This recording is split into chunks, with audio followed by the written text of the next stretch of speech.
Hey, my friend, welcome to this video here where we're going to be talking about how smoking weed, especially if you're a man who is addicted to smoking weed, really ruins your mind and your body and your soul, and it makes your life a lot more difficult than it needs to be.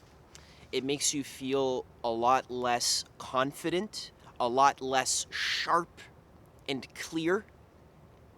It makes your mind foggy, easily distractible. You become easily pulled off your center. It makes it difficult for you to focus, to be clear, to know what you want in your life, to cut through the nonsense distractions in your life, and to really go after that one thing that you want. This smoking weed, I'm not saying it's an evil thing or that it's morally wrong or that you should go to hell if you smoke weed. It's something that I was very addicted to in my life. I've been smoking weed ever since I was a teenager, when my friends and I would craft water bottle bongs, and we would put a metal shaft in these plastic water bottles and we would hit bongs in the back of our high school.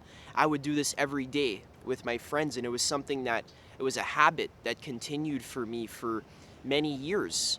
And frankly, it ruined my mind and my life, and it made it impossible for me to actually genuinely be happy and satisfied as a human that doesn't need to always be high all the time in order to enjoy my life. I learned that, well, I was suffering a lot. I had to go online. I was so depressed. I had to find a teacher. I had to study for many years, 8 years. I had to go on dozens of meditation retreats. I had to read books. I had to practice meditation. I had to learn how to be happy with nothing, with just a bare, empty room, to be connected to the present moment, on my edge, right there, sharp, clear, present. I had to cultivate this capacity. It took me many years and it was very difficult, and there was a lot of in the bus, off the bus, on the wagon, falling off the wagon, you know, doing my meditation for a couple weeks and then quitting weed, but then relapsing and then smoking, tons of joints and cigarettes and getting high and then forgetting all about my meditation and then getting back on and off the wagon literally hundreds of times. It took me a very long time for me to realize that this is no way to live. Okay, so if you're someone who is addicted to smoking weed, you're smoking every day or even every week, and you use it as a way to just enjoy your life, and you think it's this like innocent little thing, like, oh, once in a while, I just enjoy my life. At the end of the day, after a long day's work, I need my joint. I need my joint. It makes me feel good. Now, again, I'm not saying that marijuana is a bad thing and that it can't give you great insights in your life, that it can't help you to open up to your feminine side as a man, to enjoy nature, to enjoy art, and this sort of thing. I'm not saying that it's a totally evil thing. I've had many life-changing cannabis trips in my life, and I'm not going to deny that, all right? But what I am saying is that as a man, Mary Jane, cannabis, it's an herb that has a sort of feminine energy, and it tends to put you into your feminine, okay? And as a man, the majority of men, I'd say 95% of men, have a masculine core, meaning that the core of your being wants not to be in your feminine all the time, where you're just seeking pleasure, sensual pleasures. You're trying to numb your emotions in TV, in video games, in porn, in beer, in cannabis. This is you being in your feminine, not knowing what you want in your life, just like seeking after the next hit of pleasure, the next hit of pleasure. It's very receptive, right? This is a very feminine way to live. And I'm not saying this is like a moral judgment. I'm not calling you a girl. I'm just saying This is the energetic mechanics that are occurring when you're smoking all this weed. You're being put into your feminine a lot, which is why you may feel, if you have a girlfriend or if you've ever been interacting with beautiful women while you're also high on cannabis, you may feel of like less of a man. And this is what happened to me recently. Actually, I was on a date with my girlfriend, and for the last month I've been feeling like sharp, clear, on purpose, in my masculine, working on my business. I've been making videos on YouTube, meditating long hours every day, eating my clean, healthy diet, my celery juice. My body's feeling clean, pure, clear, sharp, crystal clear, sharp, on my edge, focused. Right? This is how you want to feel as a man. You know what you want, going after it.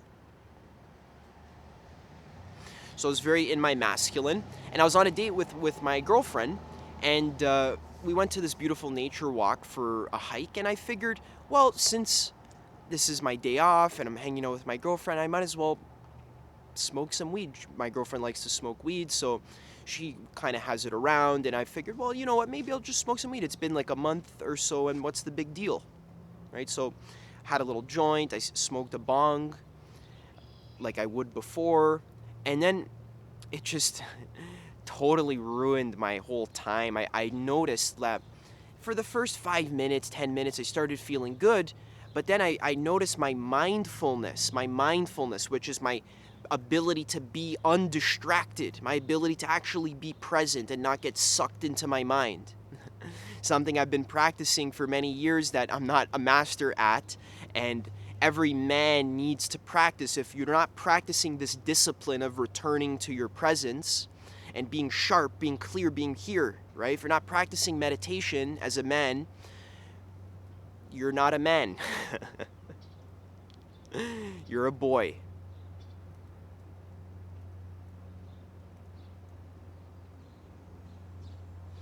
There is no masculine, mature person who is also not really practicing the discipline of mind training.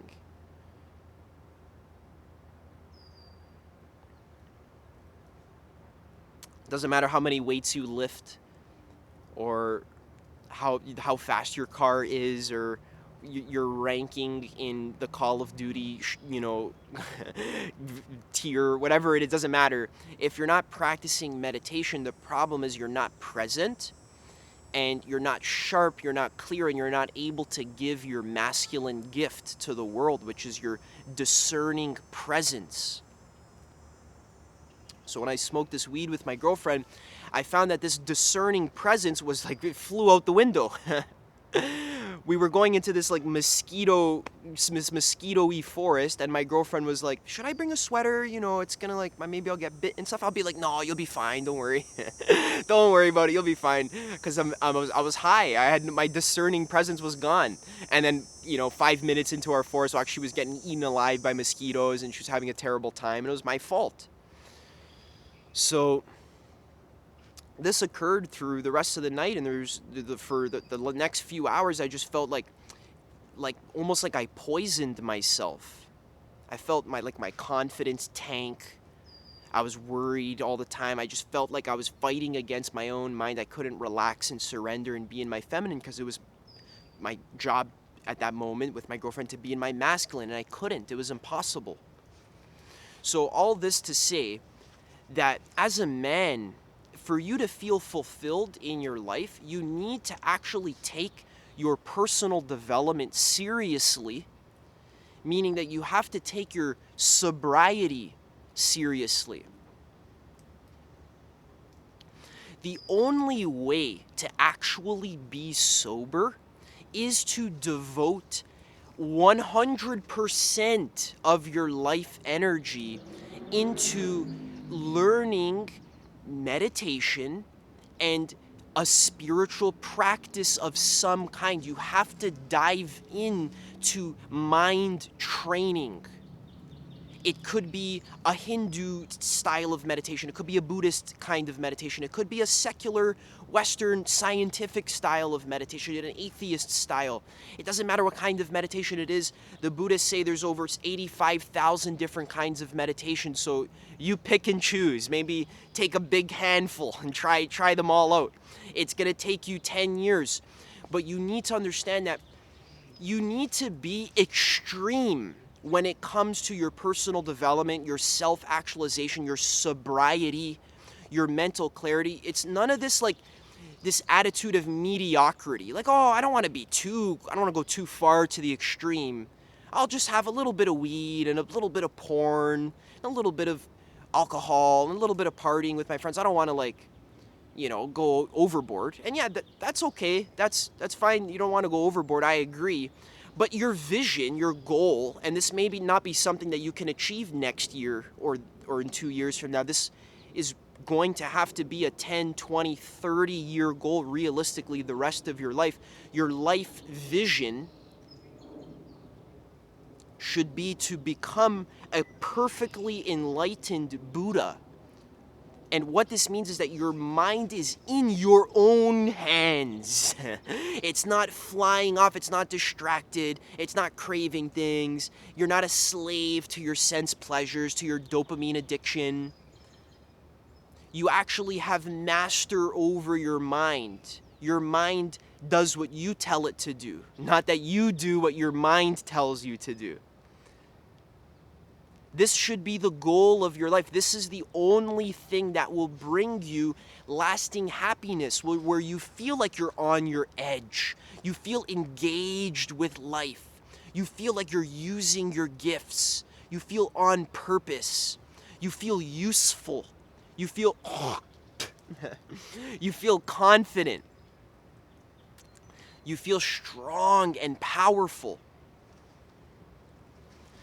This is what you want as a man. This is the masculine energy. You want to embody this in your life, but guess what, man? It fucking takes work. You have to work proactively towards becoming a self-actualized individual. It's not going to fall in your lap. You're not going to win self-actualization as a prize at the casino. You're not going to get self-actualized by buying some sort of business in a box, some e-commerce business or SMMA business. You're not going to be given your purpose in life. This is something, self-actualization is something you have to stop looking for quick fixes and just realize, okay, so I'm going to actually just have a 20-year vision, and I'm just going to start my habits today working up to that 20-year vision. I'm going to start meditating today, and I'm going to suck for 5 years. But I'm smart. I realize that it's like investing in the S&P 500. It's going to go up some years, down other years. It's going to be up and down, but the general trend over a long time horizon, over 10, 20 years, is going to be up. Over 40 years of being invested in the S&P, or 40 years of meditation, it's going to compound exponentially. This is your happiness, your appreciation, your fulfillment in life is going to compound exponentially. Because I'm going to start investing today when I'm young. And then, so everyone, so how many guys talk to you about investing in index funds when you're young? But how many guys talk to you about investing in meditation when you're young? The actual thing that actually disciplines and trains your mind to actually abide in the present moment, where is the only place where happiness actually can be found. Now.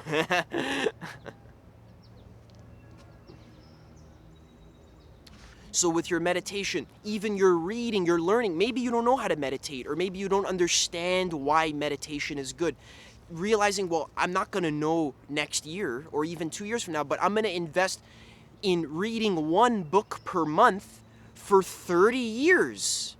And that's going to compound. One book per month. After 10 years, that's 120 books. And then times 3, that's 360 books. nonfiction books about the nature of existence, about all these different subjects: business, marketing, dating, relationships, law of attraction, and meditation, spirituality, and so forth. So I'm going to invest long term into me, into becoming a better version of myself. And I need to remind myself of this. I'm going to start cleaning up my diet properly, not just following fad diets or trend diets, but really understand the fundamentals of diet, which I've been talking about in other videos. Long, hour-long videos explaining this. These kinds of things. When you're investing in yourself and in becoming an amazing human being, you can't quit your weed addiction just like tomorrow or off. Maybe you could. I encourage you do that. You know, you don't have to wait 10 years to do it. I encourage you do it. But that being said, it's not just about quitting your weed addiction. It's about becoming happy, being fulfilled. Do you see how your addiction to weed is the symptom of a much deeper, it's a structural problem. It's actually a psychological structural problem. The structure of your beliefs, what you think is real, what you think happiness is, and how it works, and how to get it. What you think the role of relationships are, how relationships work, how to be a good boyfriend or a good husband or a good father. How to make a lot of money in your business in a way that's fulfilling for you and that feels authentic and that excites you. These things you've been taught by culture, but a lot of there's a lot of wrong beliefs. I guarantee you, there's a lot of wrong beliefs, and you'd only know this if you read hundreds of books about these subjects. So it's going to take 10, 20 years just to go into your own mind, to dive into, pick apart, why am I depressed and smoking weed all the time? Why can't I be happy just sitting and being quiet and breathing? Why can't I be present? Why can't I be confident in myself?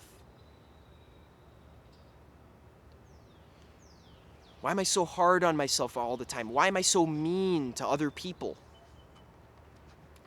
These are all symptoms of core fundamental beliefs and emotional clinging habit patterns that you've had since you were very, very, very young. Very, very young. You've had these for a long time, and they can't just be covered over by some surface level solution like what you're trying to do with smoking weed, to just cover over the deeper problem that you don't know how to manage your emotions.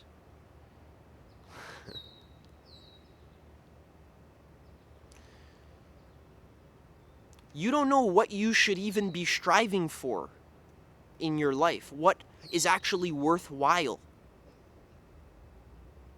what will actually make you feel good when you're dying and you're on your deathbed.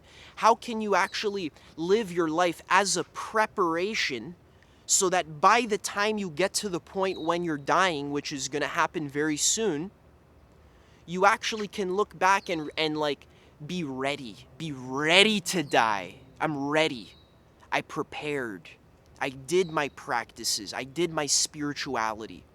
I actually cared about investing in the visualization of, for example, giving to others, giving love, being kind, loving kindness, or just being focused, remembering my true nature, being present, disciplining my mind, so that when you're ready to die, you're not scared.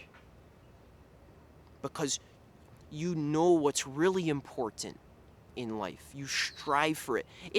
It could be specific for you, right? You have your own unique bucket list. That's so just specific for you. But then there's also the general thing that all human beings require, just because we're all the same species.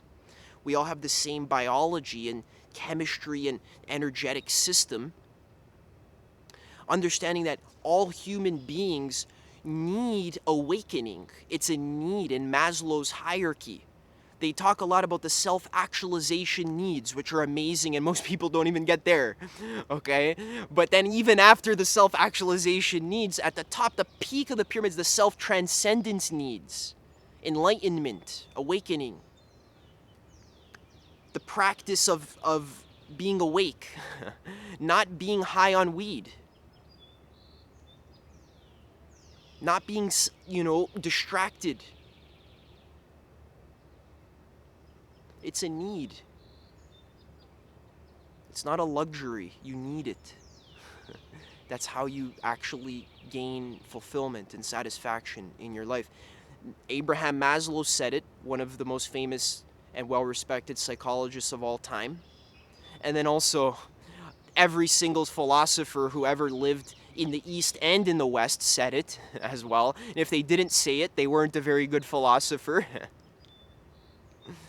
A lover of wisdom, a lover of awakening, a lover of truth. Being present is being connected to truth.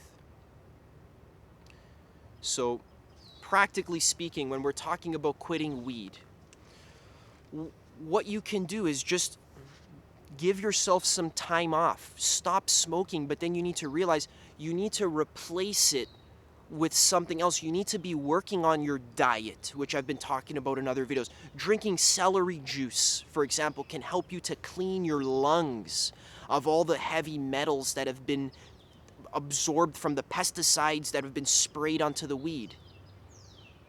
Even having a heavy metal detox smoothie with wild blueberries and cilantro and bananas and spirulina powder and barley juice powder and barley grass juice powder, etc.